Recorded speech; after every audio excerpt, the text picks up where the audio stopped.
अगर हम बात करते हैं समाज में आज बड़ी बड़ी बीमारियां जिसमें व्यक्ति का लाखों रुपए लगता है, उसमें एक है किडनी फेल, एक है लीवर फेल, एक है कैंसर और एक है हार्ट प्रॉब्लम। ये चार ऐसी बीमारियां हैं मार्केट में, समाज में, जिसमें व्यक्ति का लाखों रुपए लग जाता है और कहीं भी किसी को कुछ भी आराम नहीं मिलता। ठीक तो कोई होता ही नहीं, टेम्परेरी रिलीफ है।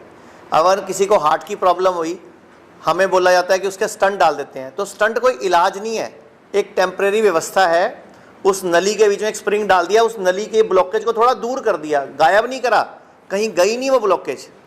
वो क्या होता है, 6 महीने, साल, 2 साल बाद दोबारा ब्लॉकेज जम जाती है, फिर कहते हैं दूसरा स्टंट डालना पड़ेगा। अभी आप लोगों को पता है पीछे राजू श्रीवास्तव की डेथ हुई, तो आपको पता है उसके 9 स्टंट डल चुके थे। 9 मतलब एक आधा नहीं, 9 स्टंट डल चुके थे, 10वें की तैयारी थी। तो फिर ये कोई इलाज थोड़ी है, ये तो टेम्परेरी व्यवस्था है। ऐसी अगर हम बात करते हैं किडनी फेल की, तो किडनी फेल में क्या होता है, जब भी किसी का क्रिएटिनिन बढ़ जाता है, यूरिया बढ़ जाता है, तो उसको बोलते हैं तेरी किडनी काम करना बंद हो गई, फेल हो गई, अब तू ट्रांसप्लांट करा। जब तक ट्रांसप्लांट के लिए किडनी नहीं मिलती, डायलिसिस करते हैं। लेकिन आपने कभी डाटा चेक करा कि कितने ट्रांसप्लांट हुए और कितने कामयाब हुए? 30% लोगों की डेथ तो विदिन 3 डेज हो जाती है, 30% लोगों की ट्रांसप्लांट के टाइम पे। लेकिन वो डाटा बाहर ही नहीं आता, क्योंकि जिनके घर का मर जाता है वो कुछ बोलते नहीं, इसलिए आपको पता नहीं चलता कि अल्टीमेटली सॉल्यूशन क्या है। अब जिसका भी लीवर फेल है, उसको बोलते हैं लीवर ट्रांसप्लांट कराओ, 30 से 50 लाख का खर्चा है। और जब ट्रांसप्लांट करते हैं 2-3 साल में फिर फेल हो जाता है। तो क्यों नहीं ऑल्टरनेटिव थेरेपीज, जिसको हम ऑल्टरनेटिव थेरेपी बोल रहे हैं, आयुर्वेद, नेचुरोपैथी, उनको क्यों नहीं पकड़ रहे हमें? तो इस देश का दुर्भाग्य है कि हमारी सरकारें आज भी उस मानसिकता की गुलाम है जो अंग्रेज हमारे देश में छोड़ के चले गए थे। मैं खुद पिछले 28 साल से इस आयुर्वेद के फील्ड में हूँ। डॉक्टर साहब 16 साल से इस फील्ड में हैं, और वो जो डॉक्टर मैडम बैठी हैं वो पिछले 7 साल से इस फील्ड में हैं। तो हम लोग, हमारे पूरे इंडिया में आज 120 सेंटर्स हैं, 121, जिसमें 36 हॉस्पिटल्स हैं, 85 क्लिनिक्स हैं। हम लोग क्या कर रहे हैं, कोई भी बीमारी, चाहे किडनी फेल है, चाहे लीवर फेल है, चाहे कैंसर है, चाहे हार्ट की प्रॉब्लम है, हम पेशेंट की बीमारी की जड़ पकड़ रहे हैं कि बीमारी हुई क्यों। हम उस बीमारी की जड़ पर काम कर रहे हैं, जिससे होता क्या है, व्यक्ति की वो बीमारी तो सॉल्व होती है, साथ में कोई और तकलीफ भी आने वाली हो वो भी सॉल्व होती है। जबकि मॉडर्न पैथी में, जिसको अंग्रेजों की पैथी बोलते हैं हम लोग, उसमें बीमारी पर काम होता है, सप्रेशन पर काम होता है, ठीक करने पे काम नहीं होता। मैं आप ही लोगों से सवाल पूछता हूं, मुझे किसी एक बीमारी का नाम बताओ जिससे किसी एक दवाई का नाम बताओ जिससे कोई एक बीमारी ठीक होती हो। मॉडर्न पैथी की एक सिंगल भी दवाई नहीं है जिससे एक भी बीमारी ठीक होती हो। लेकिन कितना बड़ा मकड़ जाल पूरे भारत में फैला हुआ है। पूरे के पूरे भारत में अगर किसी को तकलीफ होती है, वो सीधा चला जाता है मॉडर्न पैथी में। तो अब वक्त आ गया इंटीग्रेशन का, कि सबको जो जिस पैथी का अच्छा है उसको जोड़ दिया जाए। इसीलिए हमारे हॉस्पिटल का नाम भी hospital and institute of integrated medical sciences है। मतलब आयुर्वेद भी, नेचुरोपैथी भी, होम्योपैथी भी और एलोपैथी भी। एलोपैथी का हम सिर्फ डायग्नोसिस यूज करते हैं या इमरजेंसी यूज करते हैं, बाकी हम मैनेजमेंट के लिए आयुर्वेद और होम्योपैथी और नेचुरोपैथी को यूज करते हैं। और रिजल्ट ऐसे हैं कि हम आपको सैकड़ों पेशेंट से मिलवा सकते हैं, हम आपको डाटा दे सकते हैं। अभी हमारे हॉस्पिटल में इस टाइम भी 24 पेशेंट एडमिट हैं। आप चाहो जिससे भी चाहो मिल सकते हो। कैंसर के, किडनी फेल के, लीवर फेल के, हार्ट के पेशेंट एडमिट हैं। आप उनसे पूछो उधर गए थे क्या हुआ, इधर आए थे क्या हुआ। मैं इसीलिए यहाँ कोई पेशेंट नहीं बिठा रहा हूँ ताकि आपको ये ना लगे हमने किसी को पहले से तैयार करके बिठा दिया।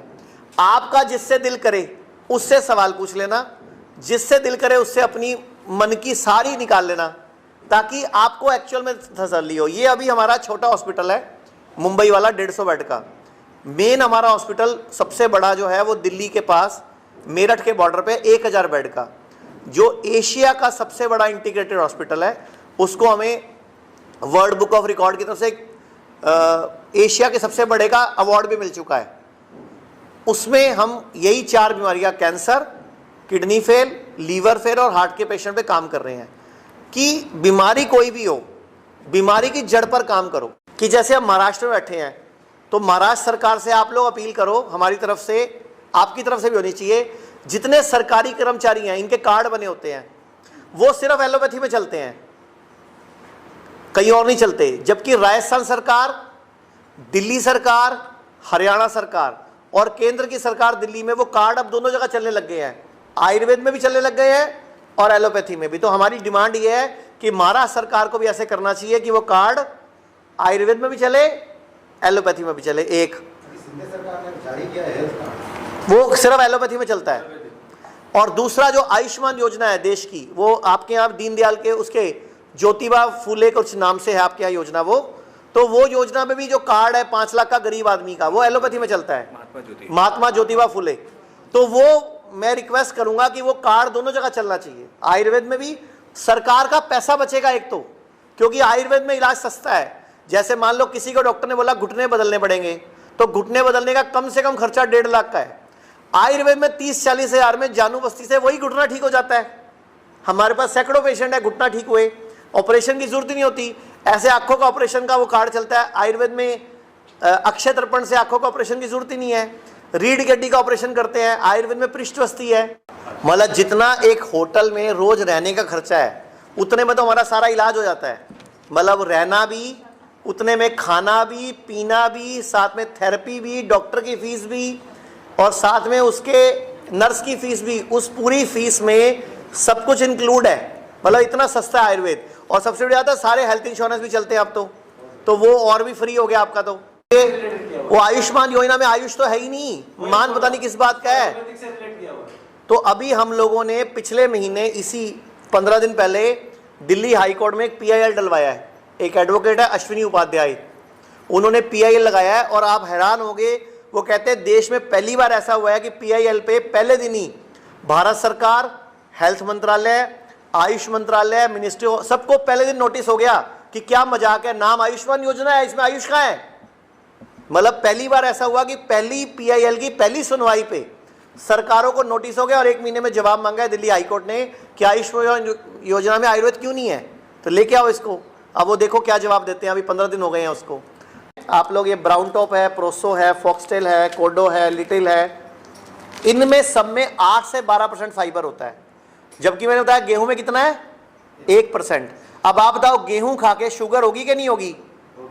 ये खा के शुगर ठीक होगी, लेकिन ये हमारे अपने अनाज है जिनसे हमें छुपा दिया गया। अब आप बताओ ये गेहूं भारत में लाया कौन? 1960 से पहले गेहूं भारत में साल में सिर्फ 1 से 2 महीने खाया जाता था।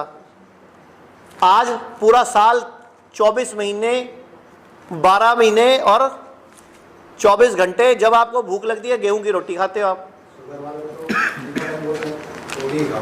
तो सर वो तो रोटी, एक बात बताओ, जब आप गेहूं खाते हो या चावल खाते हो तो 30 से 40 मिनट में सारा ग्लूकोज ब्लड में आ जाता है, तो आपकी शुगर बढ़ गई, बढ़ी भी आएगी। बॉडी क्या करती है, इंसुलिन को आदेश देती है हमारे पेनक्रियास को कि इंसुलिन बना, तो इंसुलिन की स्पाइक भी आती है। तो डबल अटैक होता है बॉडी पे, पहले तो होगा ग्लूकोज का अटैक, फिर इंसुलिन स्पाइक आया। मिलेट्स क्या करते हैं, 8 घंटे धीरे धीरे ग्लूकोज देते हैं ब्लड को, तो शुगर होती ही नहीं खाने से। अब इसको मिलेट ईयर मना रहे हैं हम लोग, इंटरनेशनल मिलेट ईयर 2023 को।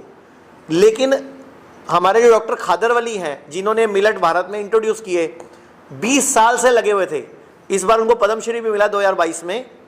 20 साल से लगे हुए, तब जाके भारत सरकार को समझ आई और इंटरनेशनल मिलेट ईयर मना रहे हैं हम।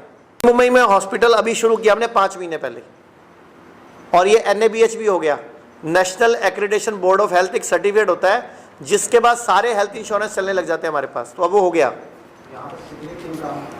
यहाँ पे अभी 90 लोगों की टीम है जिसमें 11 डॉक्टर्स हैं, नर्सेज बाकी टीम है, और हम लोग इन हाउस पेशेंट को यहाँ एडमिट करते हैं, जो भर्ती होता है बाकी को डे केयर में आते हैं। मतलब पेशेंट आता है 3-4 घंटे थेरेपी लेके घर चला जाता है। मतलब दोनों तीनों फैसिलिटी है यहाँ पे। 150 बेड का है ये। अभी हमारे पास 50 तक पेशेंट हो चुके हैं यहाँ पे, 50-55 पेशेंट की एवरेज आ रही है। धीरे धीरे लोगों को पता चलेगा और बढ़ेंगे। इसके उद्घाटन की फाइल लगाई हुई है, शिंदे जी को बोला हुआ है उद्घाटन करो, उन्होंने यस तो कर दिया मुंह से कि मैं कर दूंगा, लेकिन अभी डेट नहीं दी है।